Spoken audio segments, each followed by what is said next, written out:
রবিন, তারেক রহমান কখন নাগাদ সমাবেশ স্থলে আসতে পারেন? নেতাকর্মীদের উচ্ছ্বাস কেমন দেখছেন?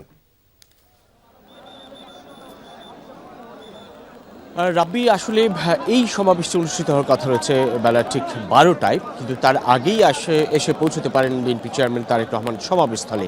ইতিমধ্যেই তার উপস্থিতিকে ঘিরে বা তার আগমনকে ঘিরে কিংবা তাকে একবার দেখার জন্য বিপুল সংখ্যক নেতাকর্মী কিন্তু জড়ো হয়েছেন এই সিলেট আলিয়া মাদ্রাসা মাঠ প্রাঙ্গণে এবং এর আশপাশের এলাকায়। আশপাশের এলাকার প্রতিটি সড়কেই যান চলাচল বন্ধ রয়েছে, কেননা সেখানেও বিচ্ছিন্নভাবে বিক্ষিপ্তভাবে নেতাকর্মীদের উপস্থিতি বা চলাচল সেটি স্পষ্ট।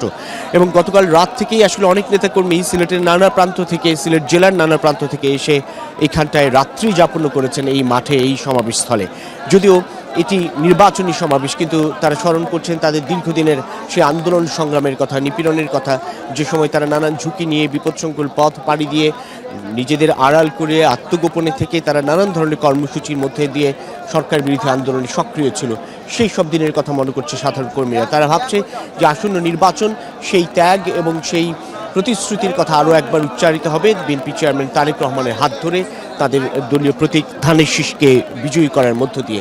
সিলেট জেলার 6টি সংসদীয় আসন এবং পাশের সুনামগঞ্জ জেলার 5টি সংসদীয় আসন, 11টি সংসদীয় আসনের নেতাকর্মীরাই মূলত আজকের এই সিলেট আলিয়া মাদ্রাসা মাঠের সমাবেশে অংশ নিতে যাচ্ছেন, যেটি প্রথম নির্বাচনী সমাবেশ বিএনপির এই ত্রয়োদশ জাতীয় সংসদ নির্বাচনকে ঘিরে। এবং দলের চেয়ারম্যান তারেক রহমানেরও প্রথম কোনো রাজনৈতিক কর্মসূচিতে সক্রিয়ভাবে নেতৃত্ব দিয়ে দলকে আগামীর যে কোনো চ্যালেঞ্জ মোকাবেলার জন্য প্রস্তুত করার যে বিষয়গুলো, সেটির একেবারেই সূচনায় বলা চলে এই সমাবেশ থেকে শুরু হতে যাচ্ছে। তারেক রহমান ধানের শীষের প্রার্থীদের বা বিএনপি মনোনীত প্রার্থীদের পরিচিত করে তুলবেন সাধারণ ভোটারদের কাছে এবং জনগণের কাছে ভোট প্রার্থনা করবেন। সেই সঙ্গে নিজের দেশ গড়ার যে পরিকল্পনাগুলো রয়েছে সেগুলো উচ্চারণ করবেন এই আলিয়া মাদ্রাসা মাঠের সমাবেশ থেকে। এই সমাবেশের শেষেই তিনি ঢাকার পথে রওনা হবেন। বলা চলে সেই পথে পথে যেতে যেতে তিনি বেশ কয়েকটি পথসভায় অংশ নেবেন। তবে সেই পথসভাগুলো নির্দিষ্ট যে সময়ে সেটি কতটা মানতে পারবে সেটি আসলে বলা মুশকিল, কেননা পথে পথেই নেতাকর্মীদের উপচে পড়া ভিড় থাকবে।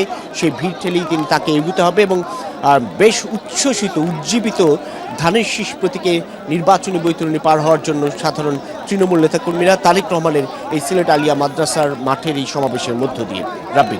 রবিন, আপনাকে ধন্যবাদ।